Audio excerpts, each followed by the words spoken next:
दशहरा समय आज्ञा आपण माने भारत वर्ष रे जेते शक्तिपीठ अच्छी सबु शक्तिपीठ को जिबे सबु शक्तिपीठ रे आज्ञा दुर्गांग सहित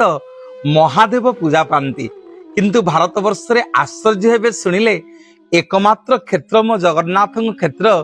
जोठी माँ क्षेत्रेश्वरी विमला विराजमान करिसंती माँ विमलांक क्षेत्र रे आज्ञा एठी दुर्गांक सहित महादेव नुह एठी विमलांक सहित पूजा पांती माधव स्वयं जगन्नाथ महाप्रभु। हाँ आज्ञा ए 16 पूजा समय रे महाप्रभु कोटि कैवल्यनाथ आउ देवी विमला प्रथम 8 दिन